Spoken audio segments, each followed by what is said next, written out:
Ayan mga idol ko, naglalaga ako ng buto-buto ngayon para sa ating pananghalian.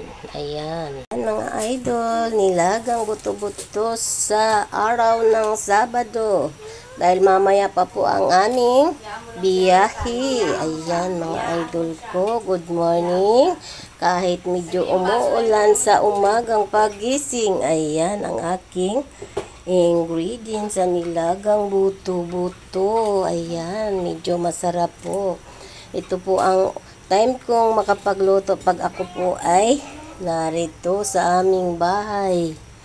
Para makakain tayo ng may sabaw mga idol. Ayan po. Yan, medyo palambutin natin ang pork at corn. Tapos, ito mamaya natin isusunod. Yan, thank you for watching. Ingat po. Luto ng ating nilagang buto-buto. Ayan po, kain tayo. Mga idol, luto ng ating nilagang buto-buto. Ayan, ready to eat na. Mga idol, luto ng ating nilaga. Kain. Afternoon, mga idol. Ito na naman ako, napasabak naman sa pagluto ng merienda. Ayan, sabab po gagawin nating turon. Ayan. Dahil hindi pa rin po nakakabiyahe, medyo mamaya pa rin, hindi pa dumadating si partner ko.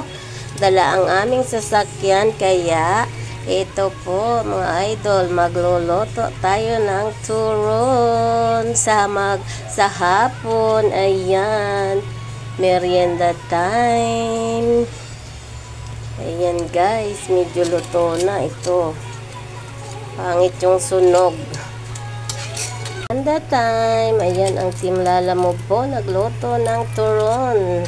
Turon na saging. Ayan po for merienda.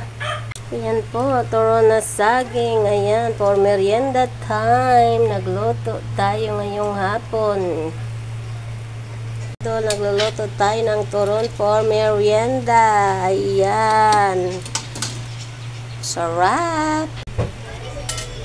Idol, turon for merienda. The time, turon. Mga idol ko, happy Sunday. Ayan, nagluto po tayo ng pininyahang chicken. Ayan, panghuli na po nating ilalagay ang Alaska ibab. Ayan, para hindi po siya mamuo ang sabaw, di siya magbuo-buo. Ayan, bago tayo bumiyahe, kahit Sunday may biyahe po ang Team Lalamove, pangbaon na rin. Ayan, ingat po tayo. Sunday po, nagluto tayo ng pininyahang manok.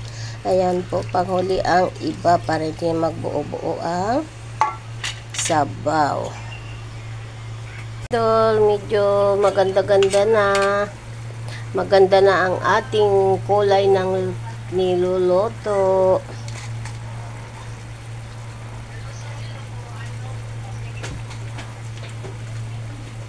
Ayan, kompleto ingredients na po yan ito. Lalagyan ko na po ng suka. Ayan, tansya-tansya po lang yan mga idol. Sariling version lang po ang aking pagluluto. Hindi po ako expert sa pagluluto. Ayan. Sabi nila, pag nilagyan ng suka, wag hahaluin. Ayan, hinaan natin ng apoy. Ayan. Ito, ilalagay ko na rin ang green na sili. Ayan.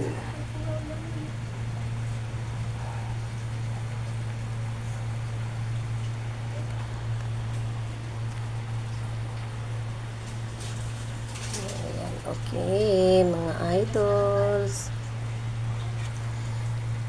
Yan, hindi pa na pwedeng haluin kasi kalalagay ko lang ng suka.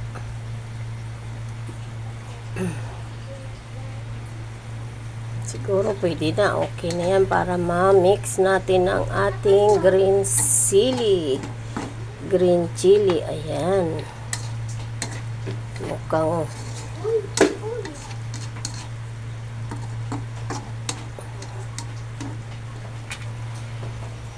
pwede na naman pananghalian. Pwede rin pang hapunan. Ayan, naamoy ko na ang siling green. Ito po ang ating pampabango sa ating adobong pork. Ayan. Tikman daw natin. Ayan, tikman ko. Ayan. Kailang yan. Tama lang ang lasa, hindi maalat. Okay, thank you for watching. Hindi pala ako naka-live. Ayan, mga idol, pananghalian. Ulam for today. Adobong pork. Ayan. Hindi pa ko siya masyadong kati ang sabaw. Kasi gusto ko yung konti lang ang sabaw niyan. Ayan.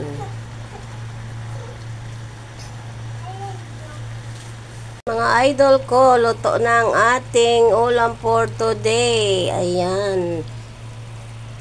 Pwede na tayong kumain ng tanghalian. Pwedeng pananghalian, pwedeng panghapunan.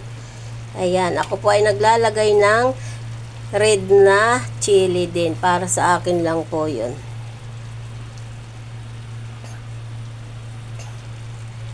Simpleng luto lang po ito. Ayan. Oras na ng tanghalian. Dahil wala tayong biyahe ngayon, pwede na tayong kumain. Ayan po.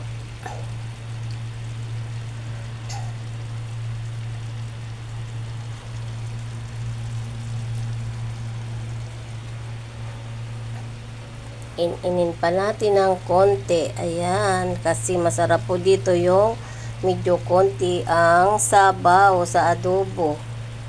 Ayan.